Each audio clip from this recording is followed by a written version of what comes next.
Welcome back to the Explainer. All right, let's just dive right into it today.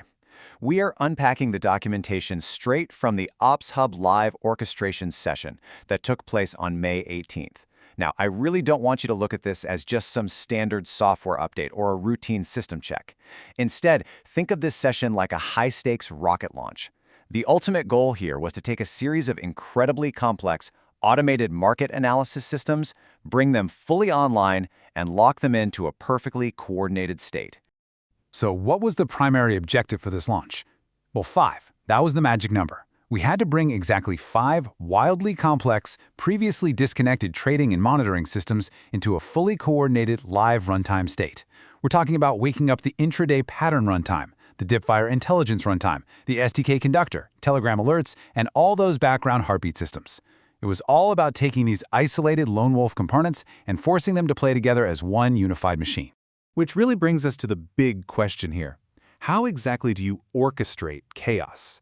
Because let's face it, when you've got multiple independent automated bots, and they're all doing this incredibly heavy data lifting entirely on their own, taking them from total isolation into a synchronized breathing architecture, yeah, that's no small feat.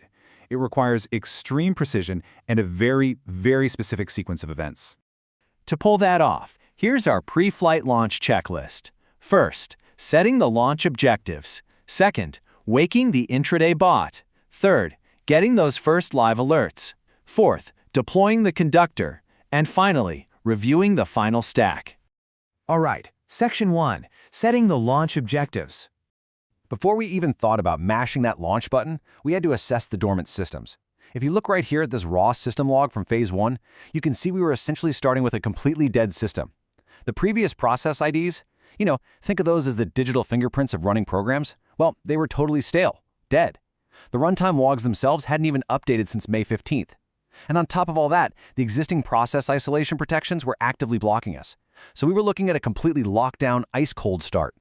Moving right along to Section 2, waking the intraday bot. Getting past those initial roadblocks? Yeah, it was pretty tense. Our main goal was to successfully launch the primary Python loop into a continuous scanning mode. And the sheer scale of the machine we were trying to wake up? 25. That is the number of active pattern detectors loaded up into this bot's market hunting arsenal. It is literally a massive, tangled web of technical analysis algorithms just waiting to be unleashed on the data streams. I mean, just look at this absolute arsenal. I'm going to rapid-fire this list just to give you a sense of exactly what this bot is scanning for. We've got bull and bear flags, pennants, breakout and breakdown retests, triangles, wedges, VWAP reclaims, support and resistance bounces, double and triple bottoms, and a full-blown candlestick pattern engine. It is constantly hunting for highly specific geometric market structures. The big takeaway here? This bot isn't just looking at the price going up or down. It's actively reading market psychology and volume simultaneously. Okay, Section 3, first live market alerts. But hey, the real test is whether this code actually finds anything out in the wild, right? Grounding all that abstract code into reality, check out the left side here. We have a live alert for OXY triggering a triple bottom. It reported an 88 confidence score, a bullish direction, and an RSI or momentum score of 78, all backed by high confirming volume. Now, contrast that with Tesla on the right. That one triggered a double top, which is a bearish reversal structure being monitored on the 15-minute time frame. Honestly, it's just incredible to see raw code interpreting live market psychology like this in real time. But, as anyone who actually builds these complex systems will tell you, things rarely go exactly to plan. And here's the little twist we discovered in Phase 4 regarding one of our 5 target systems, Dipfire. The expectation was that we were going to bring a fully live Dipfire runtime online. The reality? Well, it currently exists strictly as a documentation layer, a strategic framework, and a vault reference. It wasn't an active runtime process yet. And honestly, that's completely fine. That is just the reality of system building. You don't always push everything live at once, and Dipfire remains a major orchestration target for the future. Next up, Section 4, deploying the master conductor. This right here was without a doubt the most critical payload of the entire mission, and it's absolutely crucial we define exactly what this master conductor does. The SDK Conductor is a read-only orchestration monitor. It handles the background execution, the PID management, and the system heartbeats. What it is not is a trade execution engine. Think of it exactly like a symphony conductor. The conductor isn't up there playing the violin or blowing into a trumpet, right? And here, the conductor doesn't execute the trades. It just stands at the podium, ensuring that every single independent software component plays to the exact same sheet music without crashing into each other. Dropping that central conductor into the mix brings us to a super tense moment. Phase 9, Runtime Safety Verification. Or simply put, did we just break anything? Because deploying a central orchestration loop comes with massive risks. We had to perform critical checks to guarantee this new SDK didn't suddenly interrupt the intraday bot or the Telegram listener that were already humming along perfectly in the background.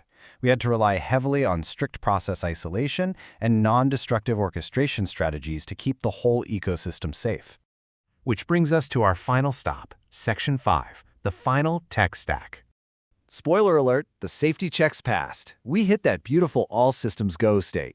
Here are the authentic logs proving the successful transition from a bunch of isolated standalone bots to a highly coordinated infrastructure. Look at this. The intraday runtime is live. The Telegram listener, live. SDK Conductor is live. And the heartbeat monitoring is live. That is total mission success right there. So let's actually visualize how this builds our final active layer stack from the ground up.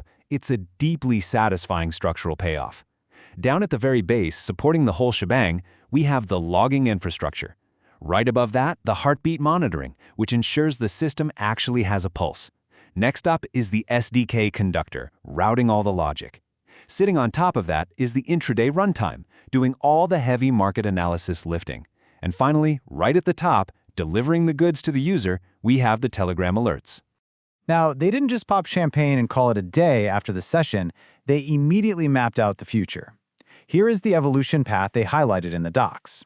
OpsHub is planning to move from this local coordination setup to full cloud orchestration on platforms like AWS or Hostinger. They're targeting a unified startup launcher, a real-time runtime dashboard, validator integrations, and, perhaps most excitingly, an actual execution layer. And that leaves us with this one massive question to chew on. Right now, this perfectly orchestrated system watches, analyzes, and coordinates flawlessly in a read-only mode. But when that future execution layer is finally built, what happens when the conductor stops just monitoring the music and starts actually playing the instruments? The potential for this automated architecture is just staggering. Thank you so much for joining me for this explainer. Keep learning, and I will catch you on the next one.